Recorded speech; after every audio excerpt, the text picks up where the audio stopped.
పెద్దలు తాతాజీ గారికి, అదేవిధంగా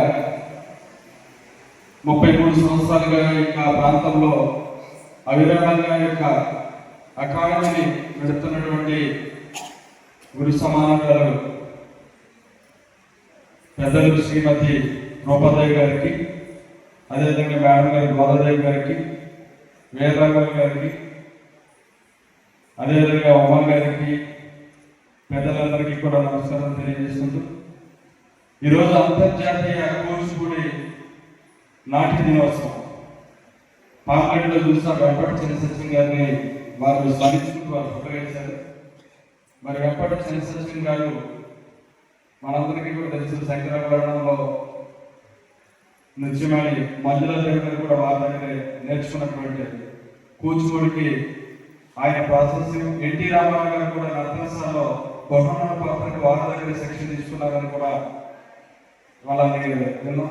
మరి అటువంటి వారిని స్మరించుకుంటూ ఈరోజు రూపాదేవి గారిని చూస్తే ఒక ఇంత ఆనందం, ఒక ఇంత బాధ రెండు కలుగుతూ ఉంటాయి. ఎందుకంటే జంగారెడ్డి లాంటి మారుమూల ప్రాంతంలో ఓ ట్రైన్ ఫెసిలిటీ కానీ, ఒక ఎయిర్పోర్ట్ కనెక్టివిటీ కానీ ఏమీ లేనటువంటి ఒక మారుమూల ప్రాంతం, ఇప్పుడిప్పుడే పెరుగుతున్నటువంటి ప్రాంతంలో 33 ఏళ్ల నుంచి సర్వీస్ చేస్తున్నందుకు వారిని చూస్తే ఆనందం, అదేవిధంగా చాలా అప్రిషియేషన్, అభినందించాలి.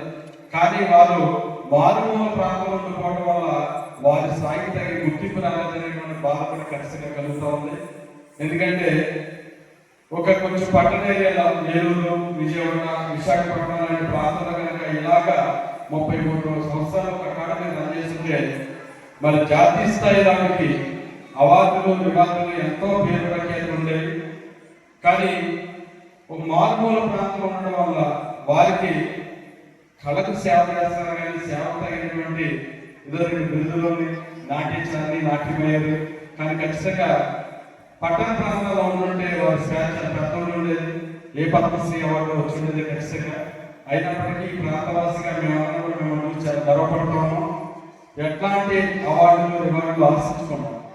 ఈ ప్రాంతంలో ఉన్నటువంటి వాళ్ళందరినీ కూడా కళాకారులుగా తయారు చేయడానికి మీరు చేస్తున్నటువంటి కృషి ఈ సందర్భంగా మీకు ప్రత్యేకమైనటువంటి అభినందనలు తెలియజేస్తూ, ఈరోజు ఇందాక తాతాజీ గారు చెప్పారు, అన్న దాని గారు కూడా చెప్పారు, ఏ కార్యక్రమం జరగాలన్నా, కళాశాలలో కార్యక్రమాలు జరగాలన్నా, దేవాలయాల్లో కార్యక్రమాలు జరగాలన్నా, లేదు ఏదైనా పెద్ద పెద్ద సభలు ఏమన్నా జరగాలన్నా, దానికి అక్కడ ఏదైనా ప్రార్థన గీతం కావాలన్నా, నాట్య కార్యక్రమాలు జరగాలన్నా వెంటనే గుర్తొచ్చే పేరు రూపాదేవి గారు, వారి యొక్క నాట్య అకాడమీ.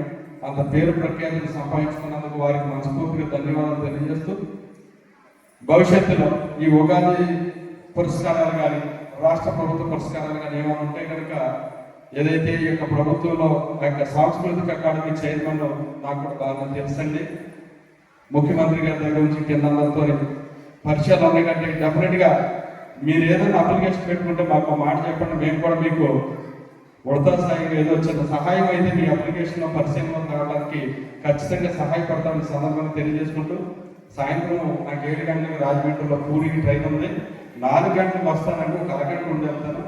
మీరు ఆ టైం కనుక కార్యక్రమాన్ని ప్రారంభిస్తే ఆ సమయాన్ని కుదురుతుందో లేదని మిమ్మల్ని గౌరవించాలని నేను కూడా చిన్న శిరసత్కారం సాధవుతున్నాను.